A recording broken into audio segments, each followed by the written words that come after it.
नमस्कार साथियों, aspirant IAS पर आपका हार्दिक स्वागत है। नॉलेज इन्हांसमेंट की इस सीरीज में आज का हमारा टॉपिक है मौद्रिक नीति के उपकरण अथवा विधियां, इंस्ट्रूमेंट्स ऑफ मॉनेटरी पॉलिसी।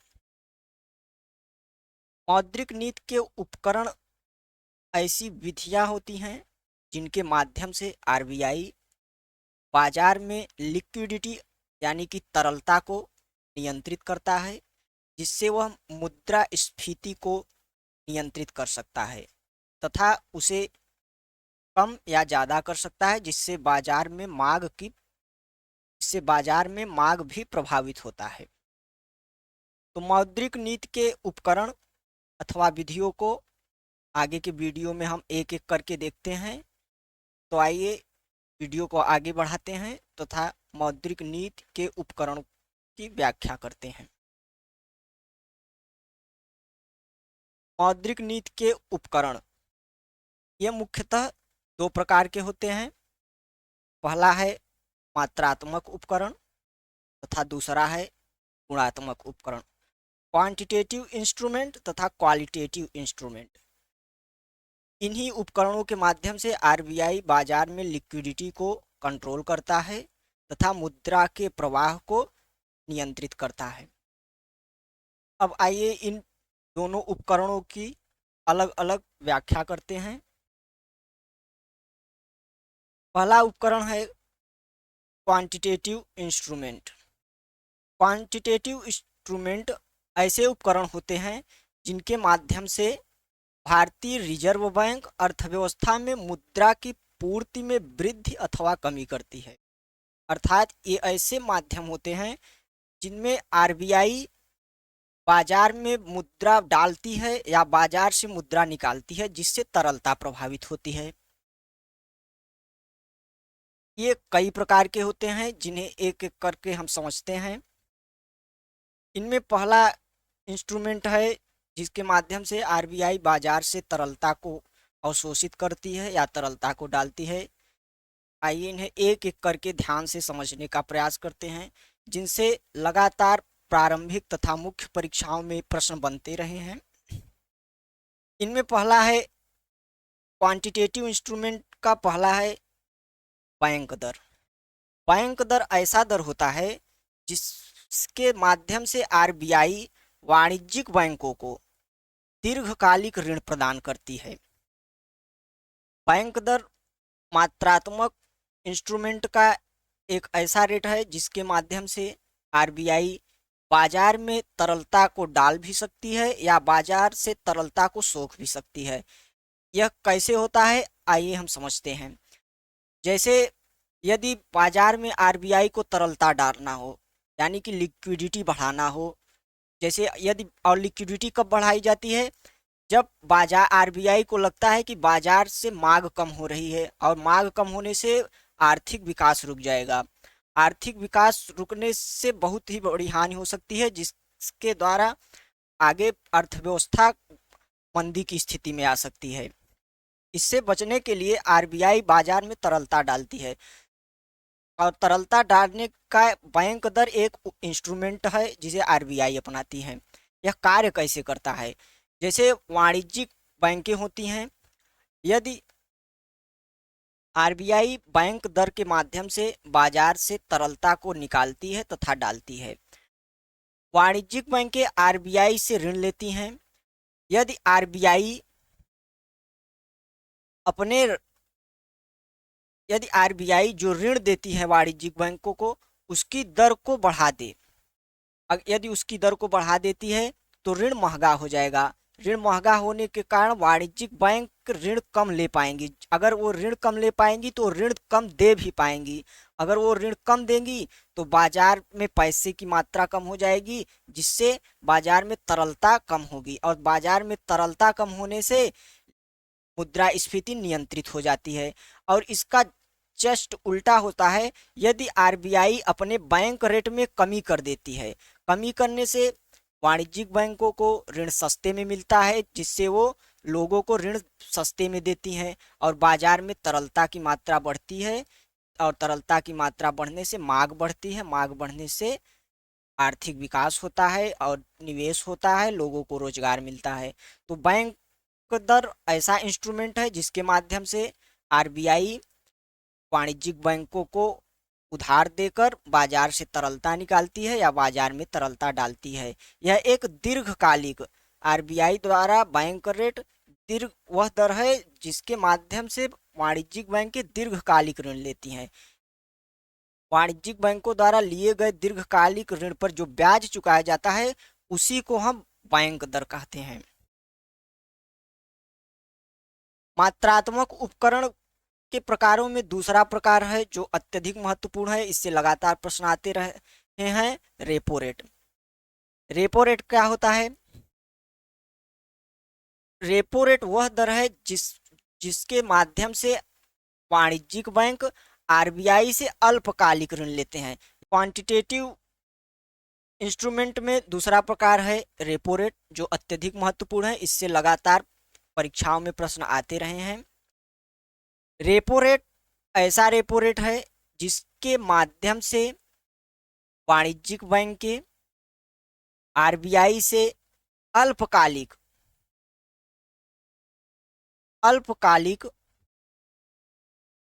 ऋण लेती हैं। ध्यान देने वाली बात है कि बैंक दर तथा रेपो रेट समान होते हैं, यानी कि ये वे दरें हैं वे दरें हैं जिन पर वाणिज्यिक बैंक आरबीआई द्वारा उधार प्राप्त करते हैं, यानी कि ऋण लेते हैं। इनमें एक छोटा सा अंतर है, रेपो रेट अल्पकालिक के लिए लिया जाता है जबकि बैंक दर जो होता है वह ऐसा ब्याज है जिस पर दीर्घकालिक ऋण लिया जाता है। तो रेपो रेट में अल्पकालिक और बैंक रेट में दीर्घकालिक। रेपो रेट के माध्यम से आरबीआई तरलता को मार्केट से निकालता भी है और तरलता डालता भी है। यदि देखता है आरबीआई की बाजार में तरलता बढ़ रही है, मुद्रास्फीति बढ़ रही है, तो वह अपने रेपो रेट को बढ़ा देता है। यदि रेपो रेट को बढ़ाएगा तो ऋण भी महंगा हो जाएगा। अगर ऋण महंगा होगा तो वाणिज्यिक बैंक के ऋण कम ले पाएंगी और वाणिज्यिक बैंक के ऋण कम लेंगी तो वो ऋण कम देंगे भी। अगर ऋण कम देंगी तो बाजार में तरलता की मात्रा कम होगी और मुद्रास्फीति नियंत्रित हो जाएगी। इसका जस्ट उल्टा, यदि रेपो रेट की मात्रा में आरबीआई कटौती करता है, यदि रेपो रेट को कम कर दिया जाता है तो वाणिज्यिक बैंक आरबीआई के माध्यम से अत्यधिक ऋण प्राप्त करेंगी और वो ऋण मार्केट में जाएगा और तरलता को बढ़ाएगा जिससे मुद्रास्फीति बढ़ेगी। तीसरा इंस्ट्रूमेंट है reverse repo rate. Reverse repo rate ऐसा रेट होता है जिस पर आरबीआई वाणिज्यिक बैंकों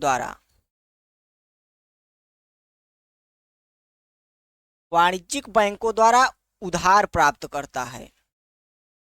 यानी कि इन दोनों रेटों में वाणिज्यिक बैंक आरबीआई से उधार प्राप्त करते थे, लेकिन रिवर्स रेपो रेट में आरबीआई वाणिज्यिक बैंकों से उधार लेता है।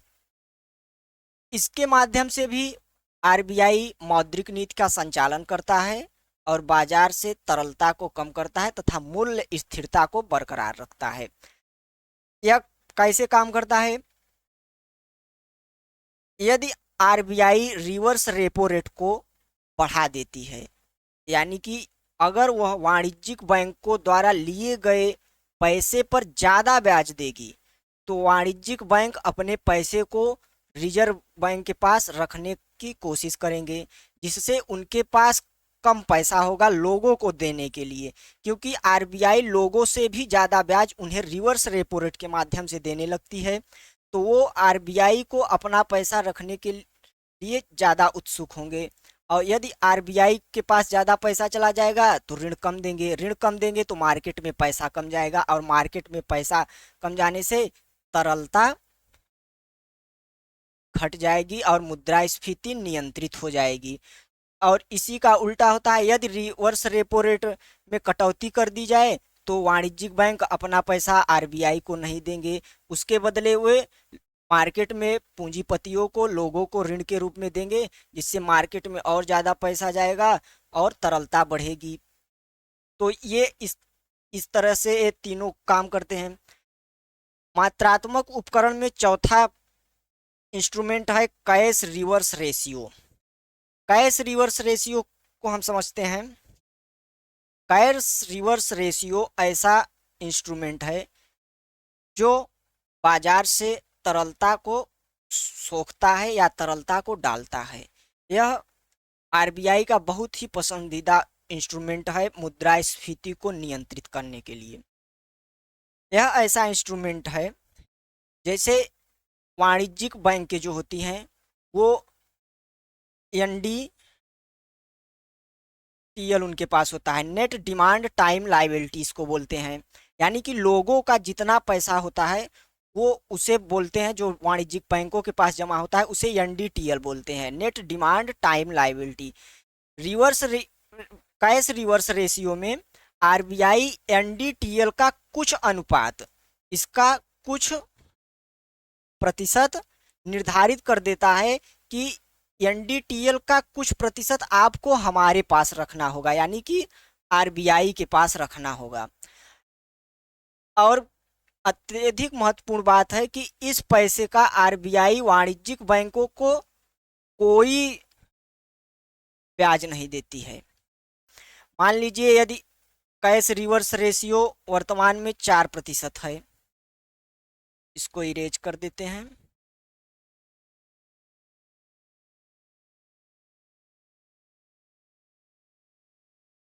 तो कैश रिवर्स रेशियो को समझ में आ गया कि वाणिज्यिक बैंकों के पास जमा कुल राशि का कुछ प्रतिशत रिजर्व बैंक के पास उन्हें रखना होता है, उसे ही कैश रिवर्स रेशियो कहते हैं।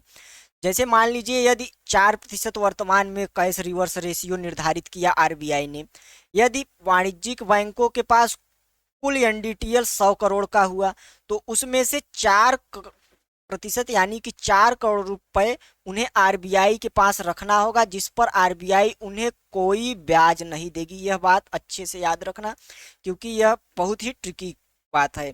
आरबीआई सीआरआर पर बैंकों को कोई ब्याज नहीं देती है और उन्हें उतना पैसा जितना आरबीआई निर्धारित करेगी बैंकों को आरबीआई के पास रखना होगा।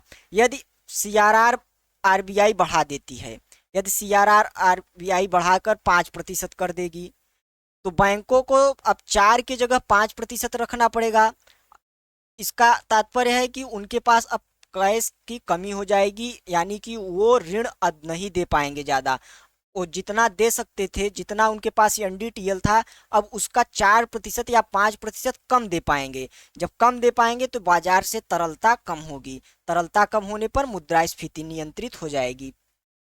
तो आरबीआई सीआरआर को बढ़ाकर बाजार से मुद्रास्फीति को नियंत्रित करने का प्रयास करता है।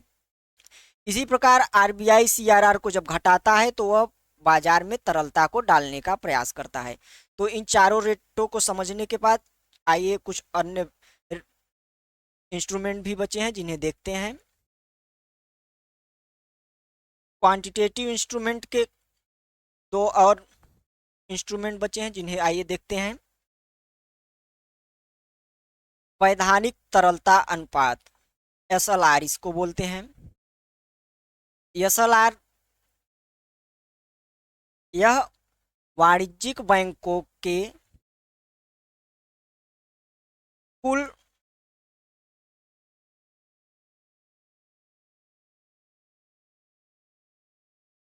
एनडीटीएल का वह अनुपात होता है जिसे उन्हें खुद अपने पास रखना होता है। यानी कि वाणिज्यिक बैंकों के पास जमा कुल एनडीटीएल का कुछ प्रतिशत उन्हें खुद अपने पास रखना पड़ता है, चाहे वो कैश के रूप में उसे रखें या गोल्ड के रूप में रखें या सिक्योरिटी के रूप में रखें, यानी प्रतिभूतियों के रूप में रखें। सीआरआर एसएलआर में क्या अंतर होता है? सीआरआर जो होता है, जिसे पहले मैंने कुछ समय पहले बताया, वह कुल एनडीटीएल का कुछ प्रतिशत वाणिज्यिक बैंकों को आरबीआई के पास रखना पड़ता है। और एसएलआर में क्या होता है?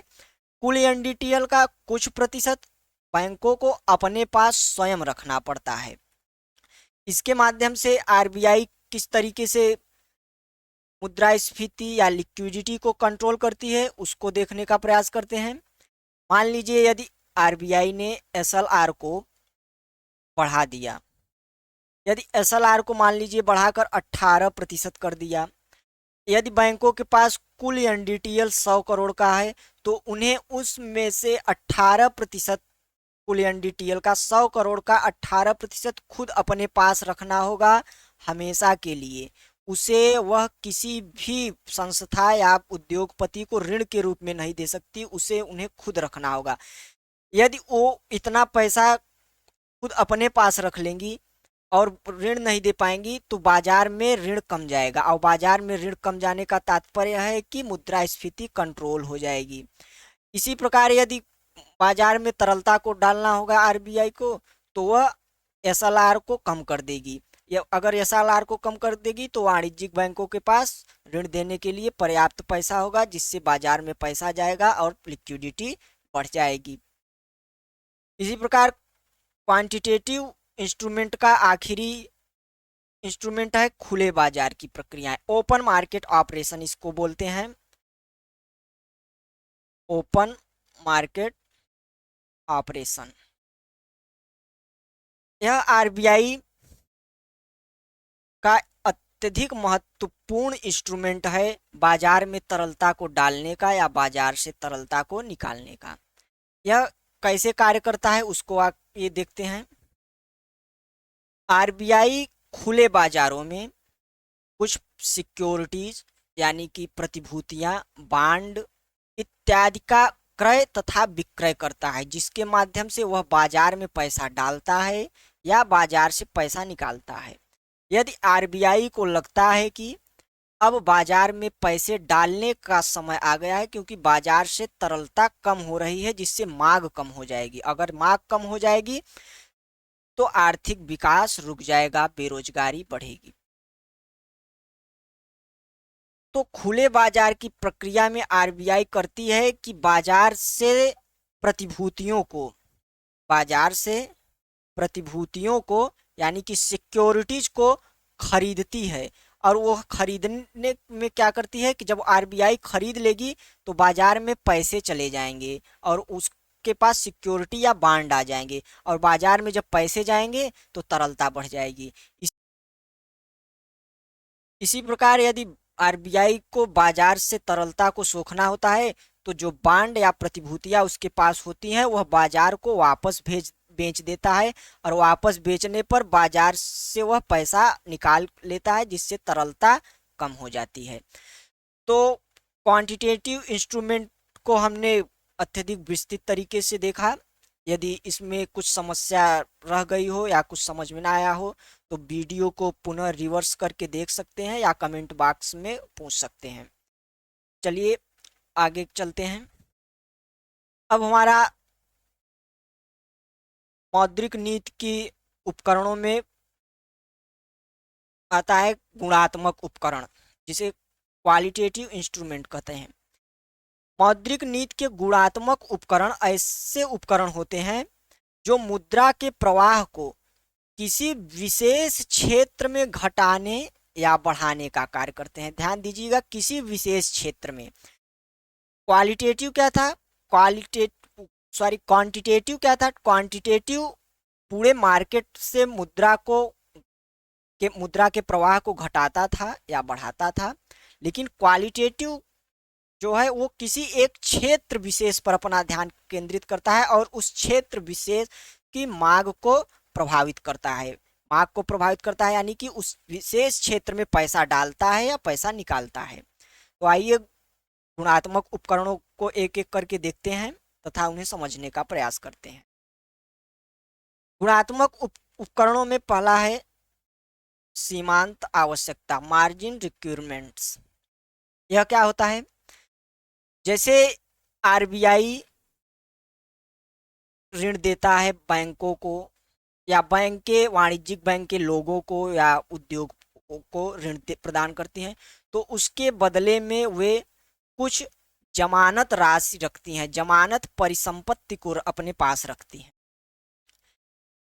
वे जो जमानत पर संपत्तियां बैंकों के द्वारा ऋण के बदले रखी जाती हैं, उनका मूल्य दिए गए मूल्य से ज्यादा होता है। ध्यान से सुनिएगा, जो जमानत राशियां ऋण के बदले बैंकों द्वारा अपने पास रखी जाती हैं, उनका मौद्रिक मूल्य दिए गए मूल्य से ज्यादा होता है। तो यह जो ज्यादा होता है, यदि मान लीजिए ऋण दिया गया 50 रुपए का और संपत्ति रखी गई 70 रुपए की, यानी जमानत राशि की संपत्ति रखी गई, तो इसका जो अंतर है 20 रुपए का, इसे ही हम बोलते हैं सीमांत आवश्यकता, या इसे क्रेडिट मार्जिन भी बोला जाता है। इसके माध्यम से कैसे तरलता को अवशोषित या तरलता डालती है आरबीआई, उसको समझने का प्रयास करते हैं। यदि आरबीआई बाजार में तरलता डालना चाहती है, तो इस सीमांत आवश्यकता यानी मार्जिन रिक्वायरमेंट्स को कम कर देती है। यानी यदि 50 रुपए का ऋण दिया जाए, तो उसके बदले सिर्फ 60 रुपए की ही परिसंपत्ति रखी जाएगी, जिसके जिसके द्वारा क्या होगा कि बाजार में ज्यादा पैसा जाएगा, लोग ज्यादा ऋण लेने के लिए उत्सुक होंगे, क्योंकि उसके बदले उन्हें जो जमानत राशि रखनी होगी, जमानत पर संपत्ति रखनी होगी, वह कम होगी। तो वो ज्यादा ऋण लेंगे, जिससे बाजार में ज्यादा पैसा पहुंचेगा और लिक्विडिटी बढ़ जाएगी। और यदि बाजार से तरलता को निकालना हो आरबीआई को, तो वह मार्जिनल रिक्वायरमेंट्स जो होता है, सीमांत आवश्यकता की राशि को बढ़ा देगी। यानी कि यदि वह 80 रुपए उसे कर देती है, यदि सीमांत आवश्यकता 80 रुपए कर देती है, तो सीमांत आवश्यकता 30 रुपए हो जाएगी, जिससे बाजार में तरलता कम होगी, क्योंकि लोग ऋण लेने की उत्सुकता कम दिखाएंगे, क्योंकि उनको जमानत राशि के रूप में ज्यादा रखना पड़ेगा। तो सीमांत आवश्यकता को इस प्रकार हम समझ सकते हैं। अब क्वालिटेटिव इंस्ट्रूमेंट में आता है दूसरा, साख राशनिंग, राशनिंग ऑफ क्रेडिट। यह किसी विशेष क्षेत्र से मुद्रा के प्रवाह को बढ़ाने या मुद्रा के प्रवाह को घटाने के लिए इसका इस्तेमाल किया जाता है। साख राशनिंग में आरबीआई